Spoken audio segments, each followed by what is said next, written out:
Hello प्यारे बच्चों, मेरा नाम Ajay Rathore, MBBS second year student. तो फाइनली नीट की एग्ज़ाम बहुत ही ज़्यादा करीब आ ही गई है।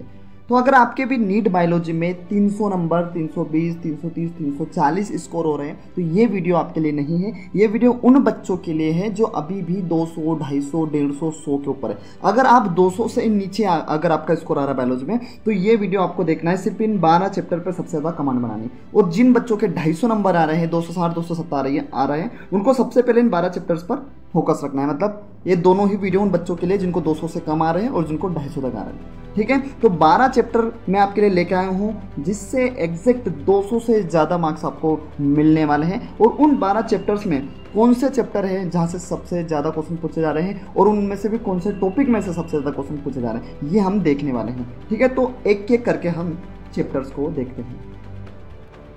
इसमें सबसे पहले आता है मोलिकुलर बेसिस ऑफ इनहेरिटेंस, जहाँ से 5 से 6 क्वेश्चन आपको देखने को मिलेगा। ये जो मैंने सीक्वेंस लगाया है ये एनसीईआरटी के टॉपिक्स हैं, है ना। ये अगर आप कर लेते हैं तो मैक्सिमम क्वेश्चन आपको इन टॉपिक्स में से मिलेगा। लेकिन देखो, चैप्टर आपको पूरा ही करना है लेकिन फोकस सबसे ज़्यादा इन टॉपिक के ऊपर आपको करना है। ठीक है, तो मोलिकुलर बेसिस में आपको DNA, packaging of DNA helix, transcription, lake operon, ठीक है, बहुत अच्छा है। जेनेटिक कोड, एक छोटी सी ट्रिक आती है इसकी, सन डूबा सिटी में, ठीक है, एकदम डायरेक्ट एक ट्रिक है इसके, आप कर सकते हो। ठीक है, अगर आपको चाहिए तो आप कमेंट में मुझे बता दो। डीएनए फिंगरप्रिंटिंग बहुत अच्छा है। ह्यूमन जीनोम प्रोजेक्ट, जहाँ से क्वेश्चन आता है। ठीक है, तो ये चैप्टर है जैसे 6 से 7 क्वेश्चन या 5 से 6 क्वेश्चन आपको देखने को मिलता है। Principle of inheritance and variation, यहाँ से आपको आता है Mendel law of inheritance, inheritance of one gene, sex determination, Mendelian disorder से क्वेश्चन आता है, ये फिक्स है एकदम। लिंकेज एंड रिकॉम्बिनेशन आपको करके जाना है। ठीक है, फिर आ जाता है बायोटेक्नोलॉजी। बायोटेक्नोलॉजी में आ जाती है प्रिंसिपल एंड प्रोसेस वाला जो चैप्टर है, 6 से 7 क्वेश्चन यहाँ से देखने को आपको मिलता है। इसमें आता है रेस्ट्रिक्शन एंजाइम। रेस्ट्रिक्शन एंजाइम जो क्या करता है, डीएनए को या जीन को कट करने का काम करता है।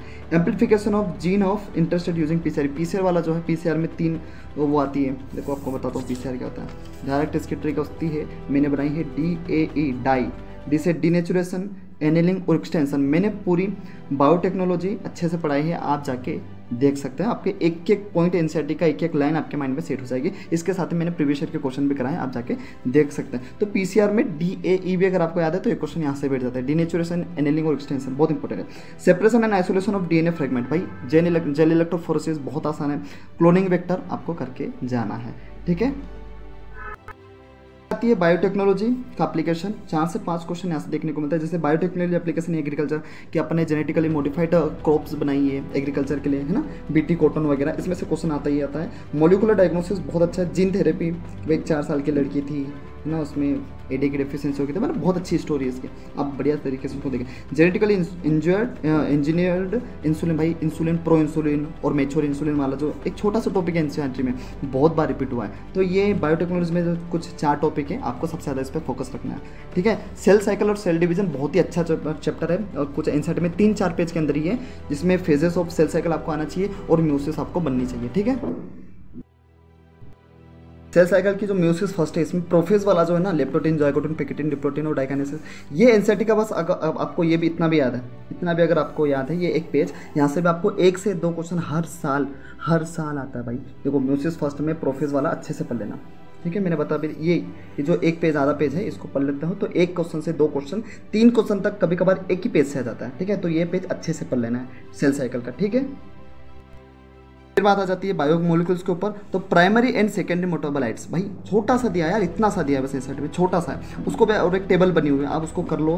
प्राइमरी एंड सेकेंडरी मेटाबोलाइट्स बहुत ईजी है। ठीक है, उसके ट्रिक्स भी आती है, कुछ ट्रिक्स भी आती है, शॉर्ट ट्रिक, आप उससे भी कर सकते हो। और फिर केमिकल कंपोजिशन को एनालाइज कैसे करते हैं, इसके बारे में कुछ लिखा हुआ है बायोमोलिक्यूल्स में, इस पर आप फोकस रखना। ठीक है, फिर बात आती है प्लांट ग्रोथ, बहुत ही अच्छा चैप्टर, मेरा बहुत फेवरेट चैप्टर था, जिसमें से आपको ऑक्सीजन याद होना चाहिए। हाँ, ठीक है, इथाइलिन डेवलपमेंट और फोटोपेरोडिज्म आपको अच्छा से आना चाहिए। ऑक्सीजन बहुत ही अच्छा है ना, इजी है, बढ़िया है। ठीक है, आप करके जाना इसको। ओके, इसके आगे वाले चैप्टर देख लेते हैं। मोर्फोलॉजी, जिससे 3 से 4 क्वेश्चन आपको देखने को मिलेगा, जिसमें आप फैमिलीज को अच्छे से देख लेना और फ्लावर, द फ्लावर वाला जो टॉपिक है अपने एनसीईआरटी में, उसको देख लेना। 3 से 4 क्वेश्चन, 5 क्वेश्चन भी मोर्फोलॉजी से देखने को मिले हैं। फिर बात आती है एनिमल किंगडम की। तो एनिमल किंगडम से 3 से 4 क्वेश्चन, 5 क्वेश्चन भी देखने को मिलता है, लेकिन एवरेज अगर देखें अपन तो 3 से 4 क्वेश्चन का इसमें है, जिसमें कोर डेटा है ना। इसमें से मतलब एक क्वेश्चन फिक्स है आपका, 1 से 2 क्वेश्चन सिर्फ कोडेड से आ जाता है, बाकी चैप्टर इंपॉर्टेंट है। ह्यूमन हेल्थ एंड डिसीज बहुत ही मतलब भाई मेडिकल फील्ड के अपन तो ह्यूमन हेल्थ डिसीज तो आपको आनी चाहिए। तो कुछ कॉमन डिसीज आपको एनसीईआरटी में दी है, वहाँ से क्वेश्चन 100% आता है। और इम्यूनिटी के बारे में उसने दिया है कि एक्वायर्ड, इनेट और ठीक है एक्टिव पैसिव इम्यूनिटी, इन सब के बारे में आपको थोड़ा देख लेना है। एनसीईआरटी में बहुत ईजी है ये टॉपिक, तो बहुत ही आसान है, मतलब एकदम 8-9 का टॉपिक है ऐसा बोलते हैं। ह्यूमन रिप्रोडक्शन की अगर मैं बात करूँ तो मैं आपको गैमेटोजेनेसिस एक क्वेश्चन, फर्टिलाइजेशन और इम्प्लांटेशन से बनते क्वेश्चन। ठीक, सेल यूनिट ऑफ लाइफ जो न्यूक्लियस और माइटोकॉन्ड्रिया से सबसे ज़्यादा क्वेश्चन पूछे गए हैं। बाकी इन चैप्टर्स को पूरा आपको करना ही है, लेकिन इन जो टॉपिक मैंने बताया है उसके ऊपर आपको मेजर फोकस रखना है। ठीक है, अगर आपको चाहिए कि नहीं सर और भी जितने भी चैप्टर हैं उनके भी इंपॉर्टेंट टॉपिक्स बता दो, तो भाई लाइक होनी चाहिए, हर एक बंदा लाइक करो, जितने लाइक आएंगे उस हिसाब से मैं मोटिवेट होऊंगा और आपको सारे चैप्टर का निकाल के अगला वीडियो उसके ऊपर लेके आ जाएंगे। ठीक है, ओके, तो मिलते हैं अगले इंटरेस्टिंग वीडियो में, तब तक के लिए गुड बाय।